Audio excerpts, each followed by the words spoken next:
Hey y'all, welcome and welcome back to the channel. As you can see by the thumbnail, I found another young lady from Atlanta street interviews. I believe what he's doing, because I'm trying to figure out how he's running his interviews, but I believe he labels them by their age. I noticed that he didn't have any names, he just has their age. So if you want to look at this young lady's story, just look for the number 33 in the title. It'll be at the very beginning. So we'll just call her Jane Doe. Y'all, I promise y'all, I'm not trying to be funny, but it is no way this young lady is 33 years old. Y'all look at this picture on the thumbnail. She is missing teeth. She very much is giving 63 years old.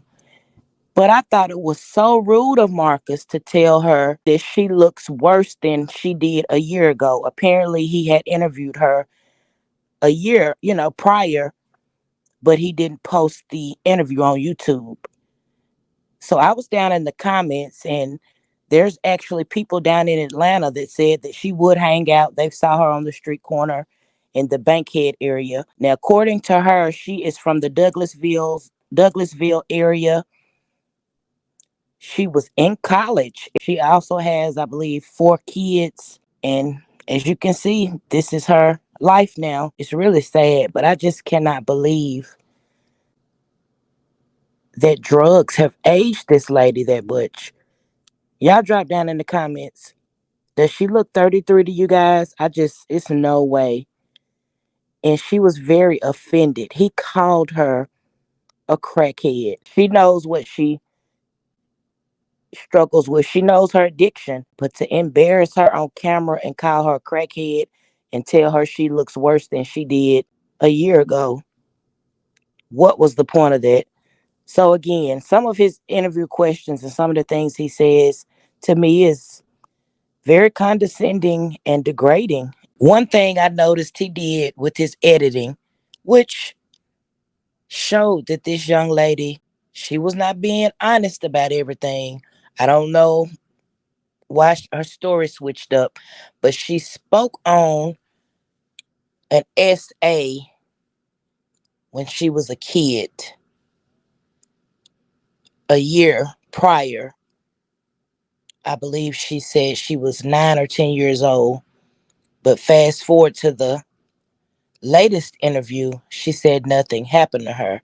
I like the fact that she stood up for herself. She let him know, don't call me a crackhead. Now, according to her, she's got a boyfriend and he was at work. Then she turned right around and said her dog is her man. She said, because men cheat and lie too much. So her dog is her husband. I hollered. He tried to call her out about having a cold sore on her lip. And she put it all the way in the camera, too. So Marcus pretty much alluded to she has this bump on her lip that she's out here doing, you know, you ever heard the saying, doing some strange things for a little change? And he also wanted to know kind of the backstory in regards to how she did get started on her drug of choice. And she flat out said it. She didn't make any excuses. She said, I tried it, I liked it, I loved it, and it is what it is. That's her life.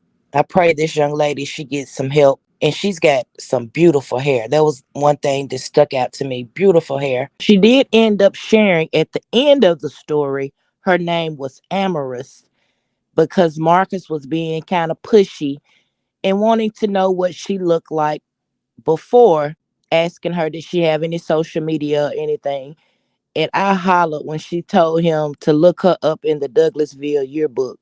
Now, one thing I can say that I respect her for in regards to her addiction is her honesty. She flat out said that she does not want to stop at this very moment. I've heard of the Gateway program that she said she was a part of. So she's not homeless. Apparently, they're assisting her with that part of it. She just simply panhandles by day, like people go to a 9 to 5, child. But yeah, y'all drop down in the comments and let me know that you all watched this interview. This was a pretty good one.